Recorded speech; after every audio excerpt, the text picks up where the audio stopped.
Halo, Assalamualaikum. Selamat datang kembali di channel Kenji Tanaka. Kali ini kita akan sharing berbagi tips memilih reverse scope atau teleskop senapan angin. Ini murni pengalaman saya, jadi mungkin teman-teman punya pengalaman yang berbeda atau punya kiat-kiat yang berbeda, nanti silahkan di-share di komentar saja ya.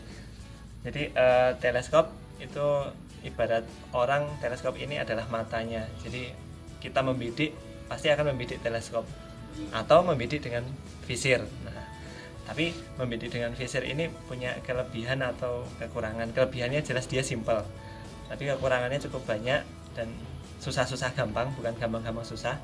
Karena kita harus memastikan dua visir ini, visir yang di depan sama visir yang di belakang itu harus align, harus sejajar. Dan itu cukup sulit. Makanya saya bilang susah-susah gampang, bukan gampang-gampang susah. Berbeda kalau kita membidik dengan reverse scope atau teleskop senapan angin, itu jadi gampang-gampang susah, lebih banyak gampangnya. Sekali kita zeroing, perkenaannya sudah kena, sudah bagus. Nah, nanti untuk main di jarak-jarak tertentu kita tinggal menyesuaikan retikelnya atau tinggal menghafalkan posisi di retikel, atau bisa juga dengan mengejas turretnya, itu bisa juga. Nah, langsung saja berikut tips memilih teleskop versi saya. Yang pertama, tips memilih teleskop, tentukan budget. Kenapa ini penting? Karena untuk membatasi opsi.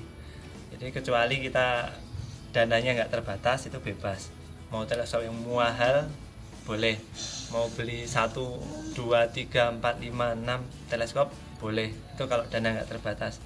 Tapi kalau untuk dana terbatas, opsi yang pertama, tentukan budgetnya. Kita bagi 3 kategori. Yang pertama low budget, itu biasanya kalau saya itu low budget di bawah 1 juta, medium budget antara 1 juta sampai 2,5. Nah, nanti yang high end atau budget yang tinggi di atas 2,5.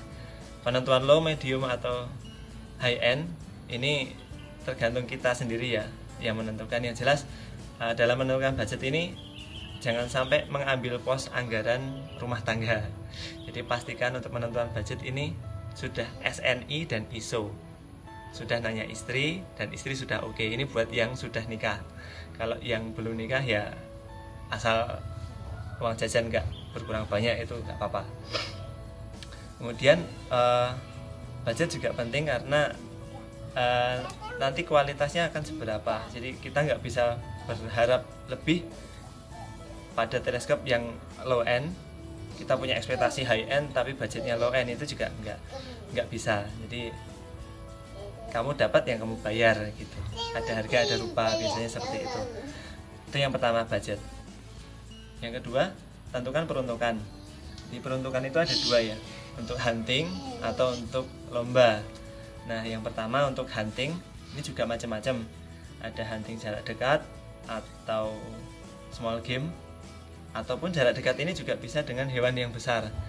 Jadi kalau untuk jarak dekat atau small game atau hewannya besar, itu pembesaran atau magnifikasi teleskopnya nggak perlu yang besar-besar banget. Jadi biasanya 4-9 kali itu sudah cukup. Jadi ada yang 3-9, atau malah sekarang juga lagi ngetren, mulai tren teleskop buntung. Itu biasanya 1,5-5 kali atau 1,5-6 kali. Nah, itu teman-teman lihat magnifikasi atau zoomnya itu nggak besar-besar tapi bagus.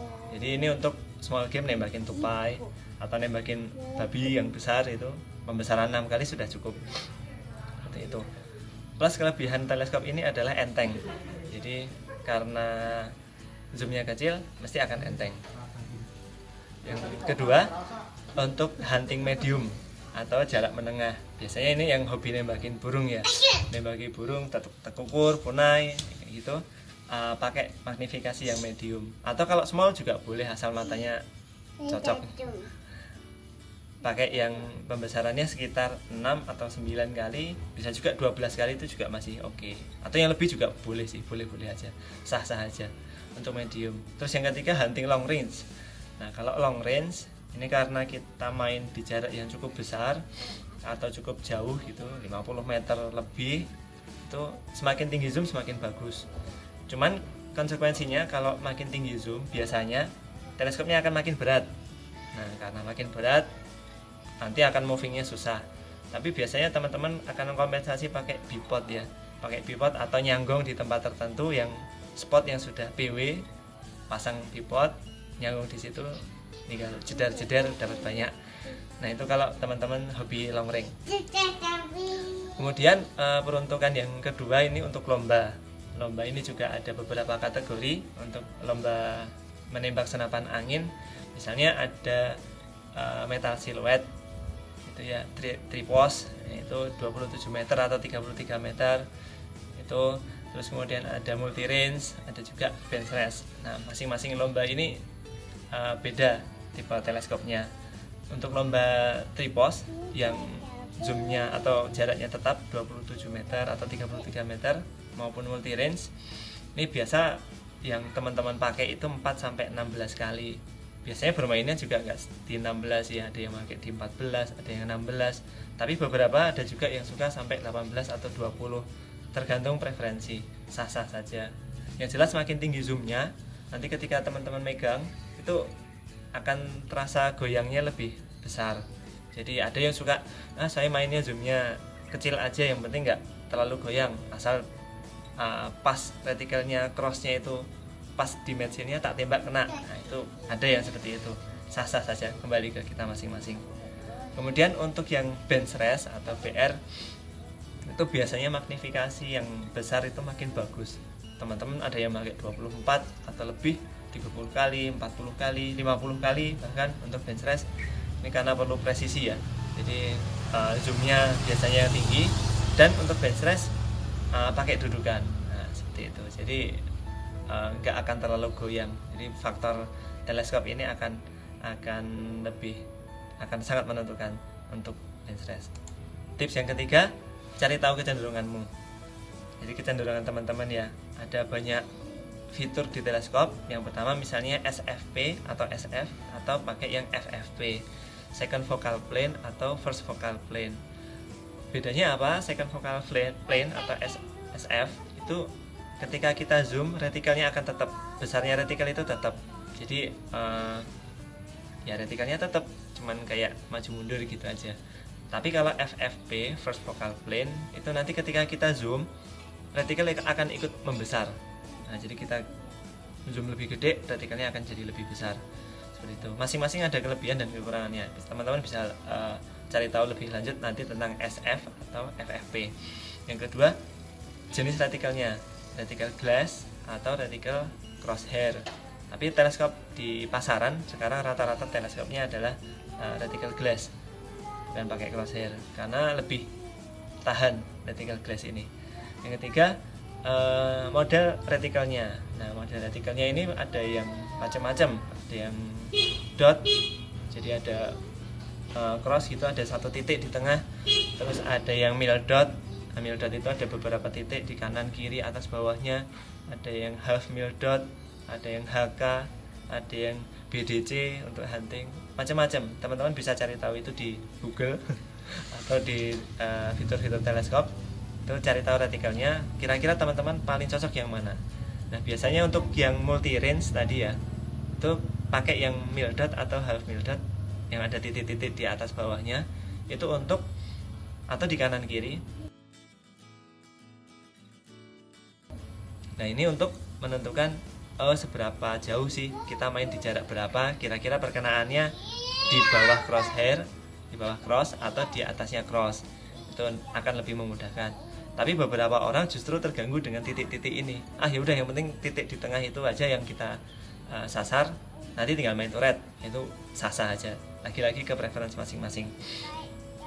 Yang ketiga, selanjutnya ini diameter lensa objektif. Ada yang diameternya 32 mili, ada yang 40 mili, ada yang 44 mili, ada yang 56 mili. Secara umum makin besar diameter itu luas view-nya akan semakin luas. Tapi juga kadang estetika di senapannya ya. Kalau makin besar OD atau diameter di lensa objektif, kadang jadi wagu gitu. Tapi untuk lomba biasanya besar-besar. Tapi untuk hunting biasanya yang 40, 44 sudah cukup, 32 bahkan itu sudah cukup. Kemudian fitur selanjutnya yang bisa kita pertimbangkan adalah fitur adjustable objective AO. Nah, atau di beberapa di beberapa teleskop ada side focus. Nah, side focus ini untuk memainkan fokus teleskop itu di jarak berapa meter. Ini bisa sangat membantu kita untuk mengetahui berapa jarak target kita. Jadi kalau nggak pakai rangefinder gitu ya, itu kira-kira aja pakai SF-nya itu. Oh, ini gambarnya jelas di 25 meter atau 25 yard. Oh, berarti kira-kira segitu. Oh, ini cocok di 50 yard. Berarti jarak target saya sekitar 50 yard. Seperti itu. Itu bisa sangat membantu. Yang keempat, persempit opsinya. Jadi setelah teman-teman tadi dari 3 hal tadi ya, budget sudah ditentukan, peruntukan sudah ditentukan, kecenderungannya sudah dapat, tinggal dipersempit opsinya. Jadi persempit kan mesti sudah punya kandidat ya, ada 5 atau 10 kandidat, persempit lagi jadi 2 atau 3 kandidat. Nah, setelah 2 atau 3 kandidat ini kita masuk ke tips yang berikutnya. Tips yang kelima itu riset lebih dalam. Riset lebih dalam itu nggak muluk-muluk, teman-teman bisa main-main ke Google, main-main ke website pabrikan teleskop, main-main ke YouTube. Banyak YouTuber teman-teman yang bahas secara khusus teleskop. Riset lebih dalam tentang apa? Yang pertama, seberapa tahan dia terhadap getaran. Jadi nanti kalau dibawa moving itu perkenaannya akan berubah atau enggak cuma moving, kena recoil misalnya senapan angin yang model spring itu recoilnya mantap. Saya pernah pakai HW77 itu recoilnya kalau untuk senapan angin lumayan gede. Nah, ini salah satu yang perlu dikonsider dalam memilih teleskopnya. Kemudian tentang air reliefnya, jadi seberapa jarak mata kita sama teleskopnya ini, air relief. Kalau misalnya popor yang pendek-pendek, ya air reliefnya nanti akan menyesuaikan. Atau nanti tipsnya di mounting. Memilih mounting itu ada caranya sendiri. Kemudian riset yang ketiga ini testimoni orang lain. Jadi dengan testimoni dari teman-teman bediler yang lain, kita juga akan makin kaya, makin bijak, atau makin pas dalam memilih teleskop kita. Jadi testimoni dari orang-orang lain, misalnya preferensi, oh saya suka merek ini, tipe ini, itu testimoninya seperti apa, silakan disimak dari teman-teman. Tips selanjutnya, keenam adalah cari seller yang tepat dan beli. Jadi dibeli karena tadi budgetnya kan sudah ditentukan, jangan cuma diimpikan saja. Kalau cuma diimpikan berarti budgetnya nggak sesuai. Jadi setelah budgetnya sesuai, sudah nanya istri sudah oke, cari seller yang tepat, dibeli. Jadi karena pos budgetnya sesuai, insya Allah nggak akan bermasalah. Jadi itu 6 tips memilih teleskop versi saya. Mudah-mudahan cocok, atau ya kalaupun nggak cocok silahkan share, diskusi di komentar. Mari kita sharing rame-rame, sharing sama-sama gimana tips memilih teleskop versi kalian. Oke, gitu aja, terima kasih. Assalamualaikum warahmatullahi wabarakatuh.